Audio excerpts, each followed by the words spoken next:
Dallas is not attainable by all students. We have very high admission standards, and in a sense, there are probably any number of people who should not come to UT Dallas because they are just going to be challenged beyond their capabilities.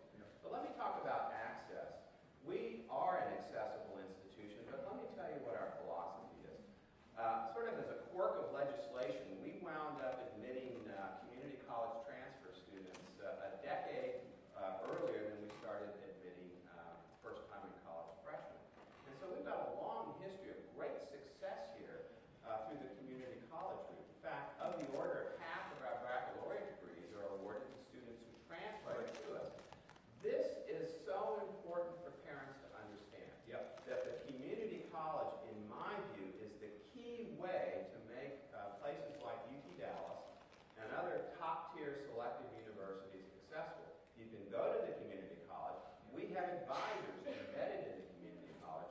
Live at home, save tens of thousands of dollars, transfer in your junior year, take the more advanced courses, specialized courses, if you will, and earn that.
I'm going to give, and I only have a half hour to give it. I wish I had an hour, but I'll do the best I can in a half hour. It's about NASA and their plans to send astronauts to an asteroid and to Mars. So let me ask, by a show of hands, who knew that NASA is planning to send astronauts to an asteroid and to Mars?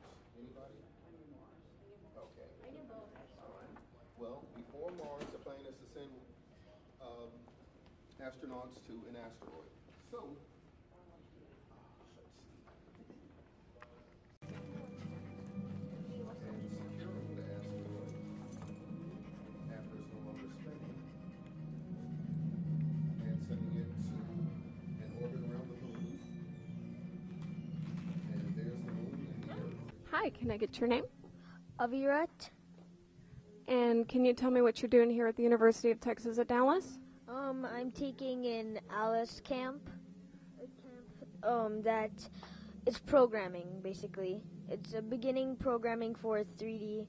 You're programming with 3D objects, basically. And how are you enjoying it? I'm liking it. So you think you'll be back next year? Yeah, I think I will. I'm planning to take JavaScript next time I come here. And what do you want to create with your programming experience? I don't know. I don't exactly know, but mostly games, but I also game simulations, basically anything that comes to my mind, that any ideas that come to my mind I want to create with the program. And if we could maybe find a way to teach you whatever you wanted to learn for the computer programming stuff or anything else, what would you want? Could you explain that again? If there was like another program you wanted to learn that maybe it's not offered now, like a particular type, what would you want to learn? In programming, so I would want to, like, in mostly here I've seen they mostly teach C and then they teach internet languages. I would want like something like COBOL or Fortran to be taught.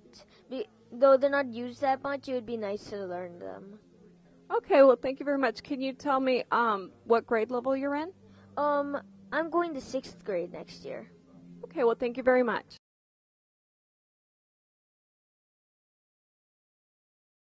Jane Taylor. And what is it that you do? I own a company called Bot Shop, and we're an educational robotics outreach company. We do robotics camps, we do curriculum for schools, and we do professional development for teachers. Now, I heard you talking earlier today about some of the adversity or the backlash that you've gotten in the engineering community. Most people don't know that engineering is something 20% women, 80% men. So how did you feel when someone told you that the things that you were doing to reach women, to encourage them in engineering, were just too girly?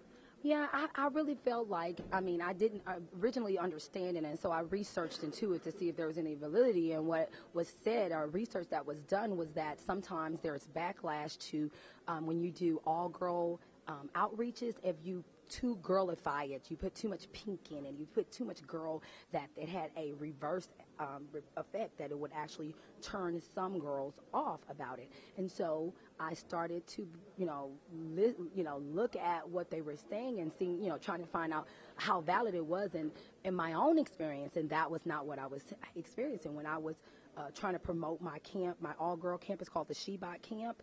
And I tried to promote it as like I did my co-ed camps, and I did not get any type of response from girls. But the moment that I began to promote the runway fashion show and our princess camps, our camps have increased in numbers tremendously. So it's based on what the research is saying and what I've seen in reality. They don't match. Like, it does not. I have not experienced that backlash that they state that I'm going to experience, which is that my camp is too girly.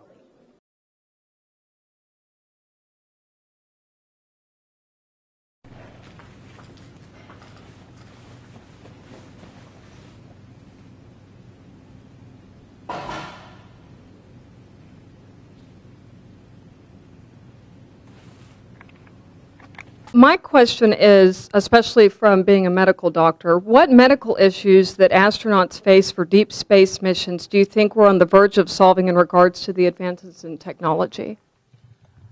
I don't, a lot of the issues I think that are in life sciences exploration of space aren't just problems about how humans adapt to weightlessness. I think there are opportunities to understand things about fundamental issues about life itself. So some of the issues that we're looking at, from the bone loss to problems with cardiovascular adaptation and stuff like that, we're going to solve those with exercise, with changing the environment that people are in. If you end up having an environment that feels like, you get a sort of gravity of a sort, whether it's from, a spinning object or constant acceleration as you go places, then those things start to get solved, because a lot of it has to do with adaptation to weightlessness. Some of them have to do with radiation. We would have to do a lot of work around helping to block radiation. The project that I work on, 100-Year Starship, which is about how do we send humans to another star system, have the capabilities for doing that. Those issues are really going to circle more around how do we keep people healthy. The same way we have to think about how do we keep people healthy here on Earth. That's a big question, right? So for us, we talk about, I don't have the answers to that. That's the reason why it's a really great problem, because we have to think about things from like microbiomes. You heard the microbiome of our intestine or gut, but also of the soil. If we're going to have humans on board somewhere, we got to feed them. Our animals, we have to feed them. So we have to learn how to grow food. Right now, microbes in the soil help to fix nitrogen. We're going to have to figure out how to do that, right? We're going to have to figure out how to have that microbial system that helps us live to stay healthy without it being replenished. So there's no one single answer. There's no, it's like, we're on the verge of fixing that and it's all going to be good. But I would say that there are issues that we look for and use from space exploration that help us here on Earth. So many times when people look at magnetic resonance images, MRIs, so that didn't come from health studies in space. It came from planetary looking at planets and having to make images from all of the electrical signals you get back. Yeah. You can use those same algorithms to help make sense of the electrical signals that you get when you flip, when you put a person's body in a magnetic field, right? So now you get those images. So it's not directly from something that was used for health in space, but it is from space technology. You can see those constantly.